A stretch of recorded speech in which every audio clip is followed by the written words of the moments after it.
we have got a Skittles milkshake. You can try some. It's really good. You can do a live taste test. Oh, like aftertaste a little bit kicks in. 10 out of 10.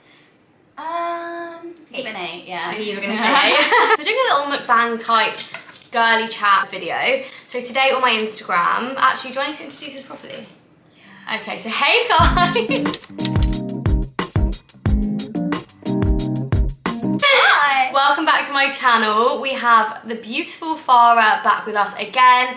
We all love her so much that we just had to get her back on my channel once more. So we're doing a bit of a different video today. I've actually been dying to do one of these in so long. The issue is that we never really have nights in. Every time we see each other is like an event or a night out or a photo shoot. So like I really like that. Yeah, like we've actually got a night in to do this. So we're staying out at a hotel. We've got a campaign with them today, so we are doing a girly night in. We've got our PJs on, we've ordered some dessert. And earlier today on my Instagram, I basically just asked you guys what your brown dilemmas are. So your Desi girl dilemmas, your brown people dilemmas, just anything that us as South Asians and brown people have to face. We're gonna pick the most interesting ones because there were a lot, and we're just basically gonna help you answer your dilemmas and get straight into them because yeah, you guys really cooperated with this one. The first dilemma is not letting couples live together before marriage, which honestly came up like 20 times. Yeah, I got that as well. It's a common one, so I thought I'd do it first. So they're not allowed to live. It's so tricky because my personal opinion is that if you're literally committing to someone for life, you're gonna want to know them inside out before doing that, in terms of like, yeah, their living styles, like their habits, like just everything about their personality. Mate, do they flush the toilet when they go to the toilet? Do they put the toilet seat down? It's not like, oh, these would be like absolute deal breakers, like you wouldn't marry them if like some people would like. I think I've got an issue though. At least you're aware of it.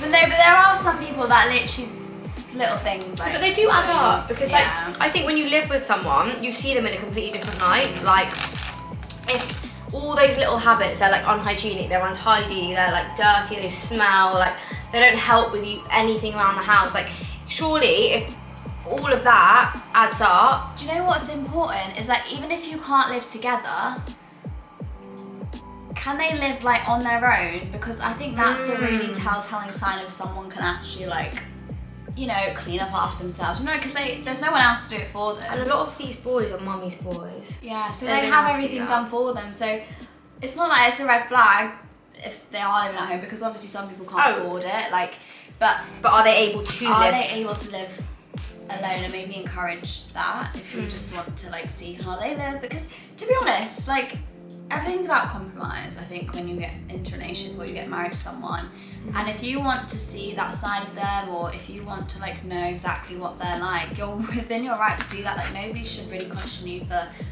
having those like concerns. Who said marriage has to come first? Like who back in like the 5th century was like, you have to get married and then you can live together?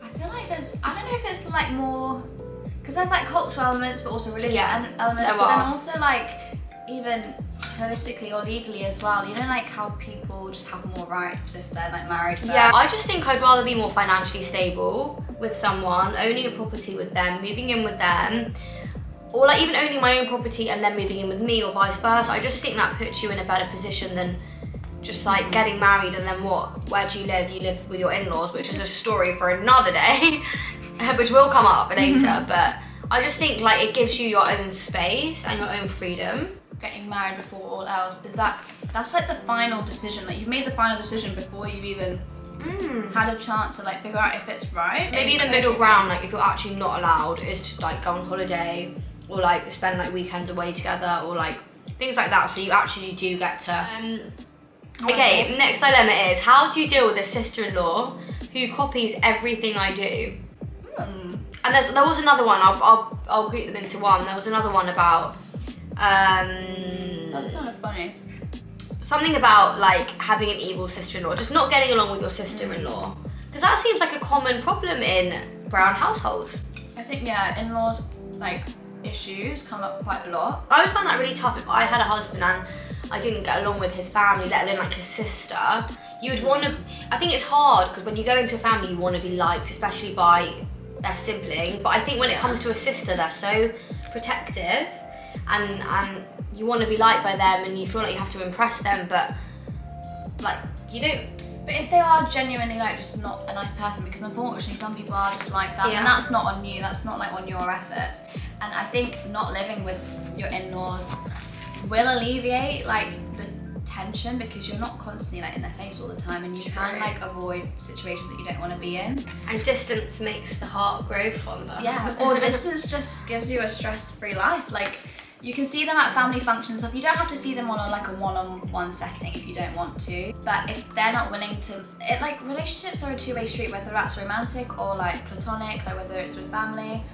Both people have to be invested to make that work. And if they're being that difficult and like, I don't know, like hating you for absolutely no reason, then that's. And surely, do you think your husband should step in and say something?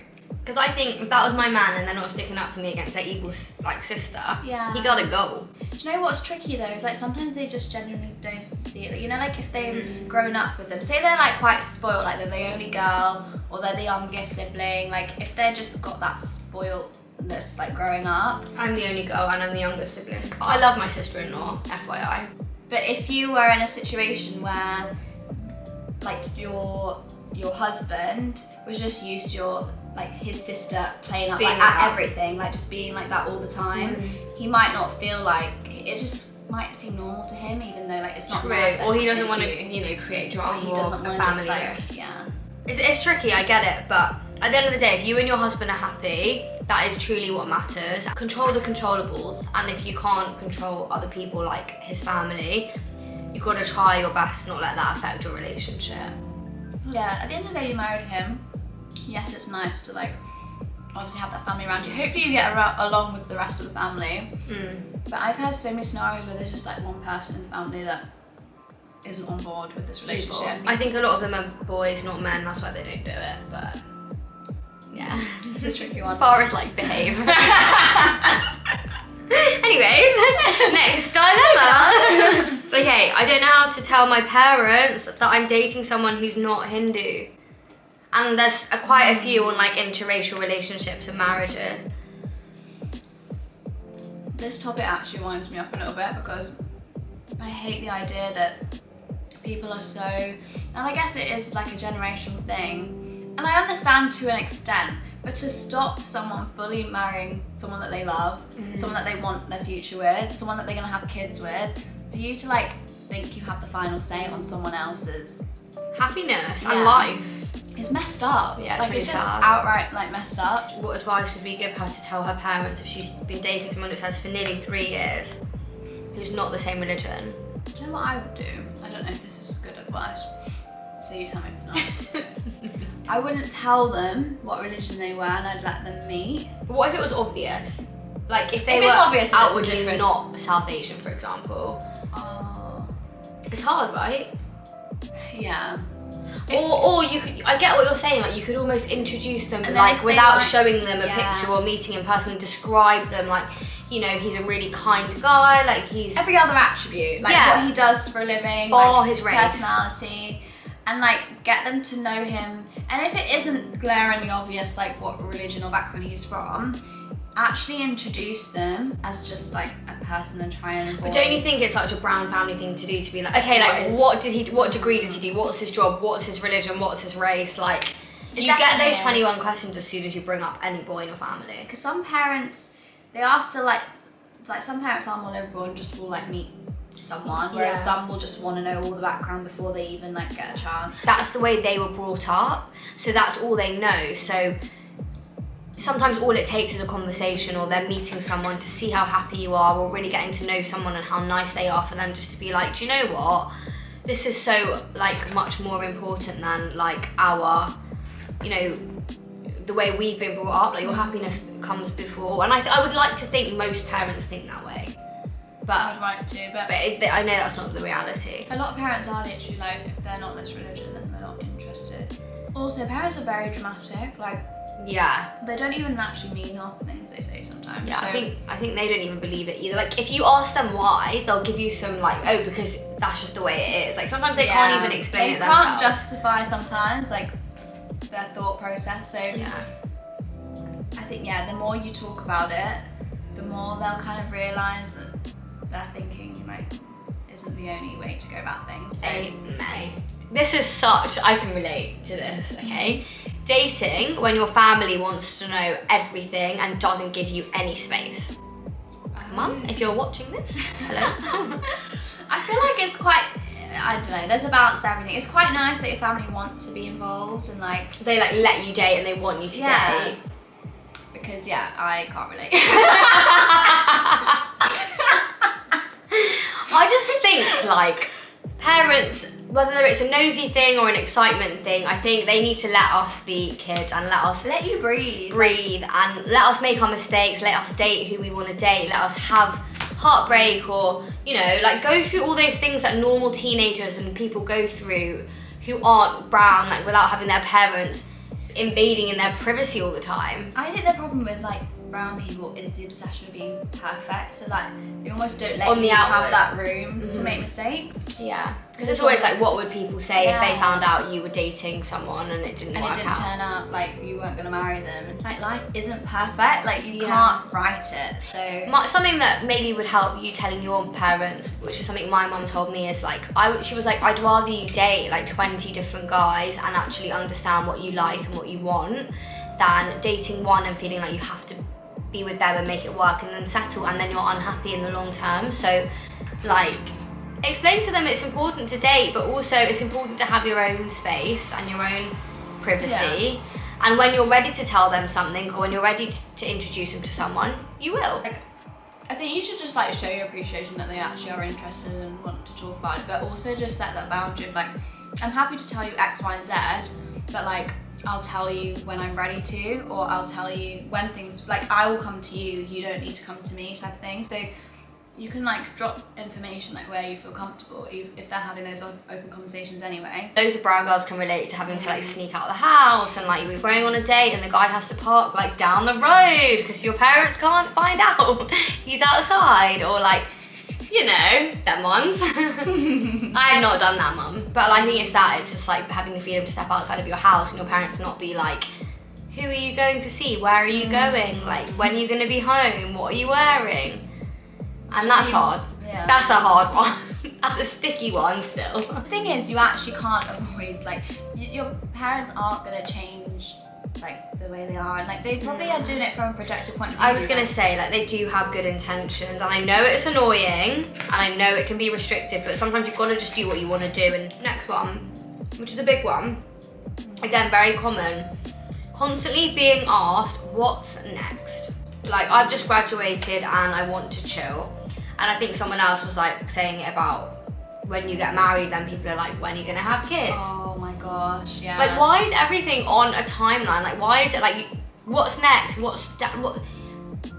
There's no moment where you can just like be yourself and like go with the flow. If it's coming from parents, I wonder if it's just because they want stuff to say, like tell people like, oh, my kid's doing this, my kid's doing that. Parents have all had like an incredibly tougher upbringing compared to what we have, and they've had to constantly work hard and like work for the next thing, and they've never really had a moment to just enjoy and be settled and comfortable. So it's like they're not used to it. Yeah. So they're always kind of imposing that same sort of pressure on us when they don't need to. I feel like it's quite competitive though as well. Like you're like, a lot of people are always compared to like cousins or people of a similar age. Like I feel like that's very common in brown families. So when they're doing that competition, it's like, oh well, X, Y, and Z is doing this. So like, what are you doing? Yeah. And I think that's where like the problem lies. But to be honest, like I think just mentally you have to stay in your own lane and like focus on yourself. And even though they're asking these questions, like everyone has goals and ambitions. So I'm sure you know like where you want to go and like what you want to do with your life. Doesn't mean that you're working on it right this minute. Okay, someone says, I just don't want to get married. Like, I don't want to get married. I feel like a lot of my family will have a lot to say about this. Yeah, they definitely will. But honestly, like, it's not a bad thing. I don't understand, like, why marriage is literally like the end goal. And then, like, yeah, it's not. I think for a long time, South Asian families, like, marriage is like the end goal. Actually, there's so many more opportunities and things that women can do other than just be a wife these days. Yeah. I totally understand why you wouldn't want to get married either. Like, it just seems stressful. Do you know what? If you haven't even, the thing, I think a lot of people that say that is they genuinely haven't found their person. And I think if that's the case, like, that is fine. That you shouldn't have to feel like you force yourself to just like the next guy that walks past you. Yeah, just because you feel like you have to get married. Having to get married. Or you found your person and you just feel like marriage is a societal construct and you don't need to do it, which I completely get, because ultimately if you're happy on your own or with someone, why do you have to, you know, be married to make yourself any happier? Like, I get it, because I love the idea of being married and one day like having a wedding, but it doesn't mean that someone who doesn't is miserable and unhappy at all by any means. The thing is, like, yeah, it's hard because, yeah, a lot of like grandparents won't respect that idea, but ultimately it is like your decision. Like, nobody can force you into marriage, and if they do, then that's like a whole other story and a serious problem. But you can message us if that happens. Yeah.